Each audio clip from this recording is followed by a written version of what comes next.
Marvel's cinematic universe has been entertaining fans for more than a decade, bringing us dozens of great characters and 22 very entertaining movies. But which movie is the best? That's exactly what we're going to talk about today.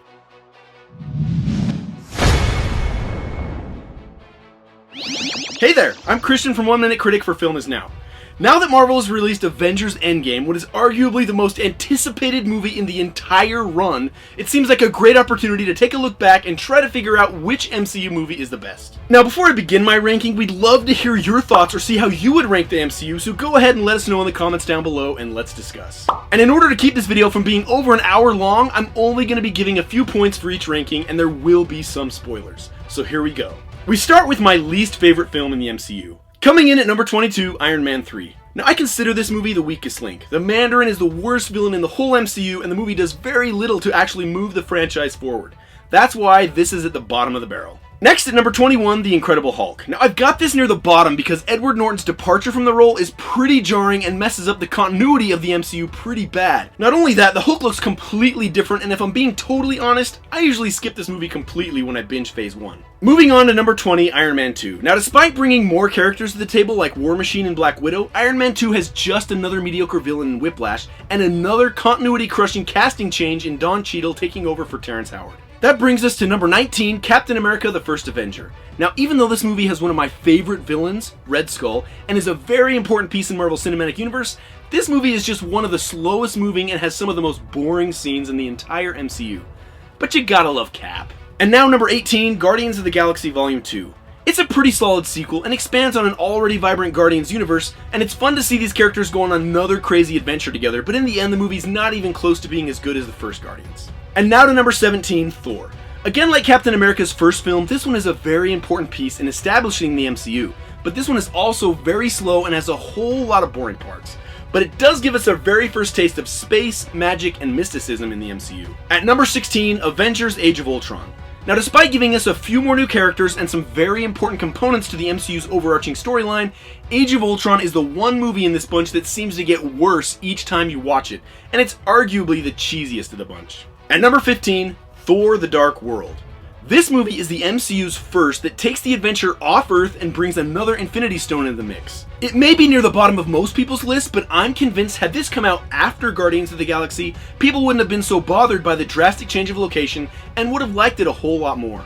For number 14, Captain Marvel.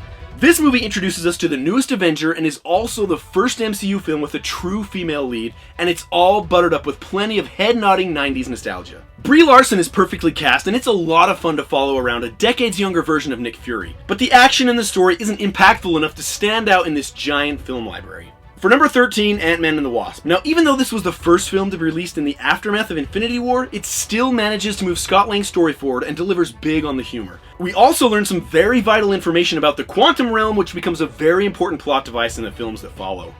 That brings us to number 12, Ant-Man. Now this movie genuinely surprised me when it came out. It has some of the best comedy in any Marvel Studios film, and some of the most creative and original action sequences, but it does suffer from Marvel's bad habit of pitting the hero against an enemy with pretty much the exact same abilities. At number 11, Black Panther. It's one of the most successful at the box office and socially impactful of all these movies. Black Panther opens the door to yet another world we've not yet seen and brings us one of the greatest villains the MCU has yet to offer in Killmonger. And now at number 10, Iron Man. It's the film that started it all, set the standard for what we've come to expect from the Marvel Cinematic Universe. No actor could give us a better Tony Stark than Robert Downey Jr., and it's really hard to criticize much about this movie because it's so iconic. At number 9, Avengers. This movie raised the bar to new heights. It marked the first time that every hero from Marvel's Phase 1 appeared on the screen together, and for fans it was unlike anything they had ever experienced before. It also marks the first time that we see Thanos on screen, which maps out the MCU's path towards Avengers Endgame. At number 8, Spider-Man: Homecoming. Now for a character that's already gone through 2 franchises on the big screen, Marvel Studios more than successfully brings Spider-Man into the MCU. Not only is this incarnation of Spidey my favorite, he also faces one of the coolest villains in Michael Keaton's Vulture. At number 7, Doctor Strange. This is another vital chapter in the MCU and is more visually stunning than any other film in the run. And in my opinion, it's one of the most underappreciated films in the entire MCU. Strange is also perfectly cast. No one else could portray Doctor Strange better than Benedict Cumberbatch. And now to number 6, Captain America: Civil War. In this movie, we see just about all of our favorite heroes face off in what I consider to be the second greatest fight sequence in the entire MCU. It also introduces us to two of the most important characters in Phase 3, Black Panther and Spider-Man. At number 5, Guardians of the Galaxy. The MCU reaches a whole new level of science fiction and comedy thanks to writer-director James Gunn. In another important chapter, this ragtag group of morons are some of the most lovable characters in all of these movies, and they take us on one of the most thrilling and unexpected adventures in the MCU. At number 4, Thor Ragnarok. Now, I may be a bit biased because Thor is my favorite Avenger. He's also the strongest Avenger. But Thor Ragnarok took what was already great about Thor and Asgard and turned it on its head, making it less Shakespearean and more like Guardians of the Galaxy. This is hands down the funniest MCU film and has some of the biggest action sequences of all the movies. Now that brings us to number 3, Captain America Winter Soldier. Marvel goes political thriller in this one that completely changes the MCU landscape when S.H.I.E.L.D. is dissolved. This one has some of the most exhilarating and suspenseful scenes in all of the MCU. We're also introduced to Falcon and Bucky Barnes as one of the most intimidating MCU villains, the Winter Soldier. And now, coming in at number 2, Avengers Infinity War. Now in my mind, it goes without saying that Infinity War belongs near the top. It sets the stage for what will not only be the biggest event in the MCU, but the biggest event in cinema. Just about all of our favorite Avengers sharing the screen in one movie.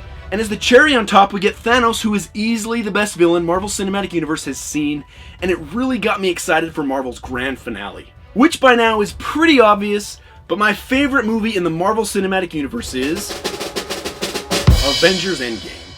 It's all led up to this, 21 movies paving the way for the ultimate conclusion. Endgame is a direct continuation of Infinity War and manages to connect and pull pieces from just about every movie that came before it. It's easily one of the most emotional cinematic experiences I've ever had, and it's the true capstone to the MCU. Not only is Endgame the ultimate Avengers team-up and the final chapter of a story that spans more than a decade, it also serves as a sort of greatest hits and rewards longtime MCU fans with uncountable callbacks, references, and Easter eggs. It's a masterpiece, guys. And the Russo brothers have proven to be masters of this universe by bringing us 4 of the best movies in the entire series. Endgame is their magnum opus. Now, I went into this film with very high expectations, and somehow it managed to not only live up to the hype, but it exceeded it in every way. I don't know about you guys, but I think it's the greatest superhero movie ever made. But what do you think? Do you agree or disagree with my list?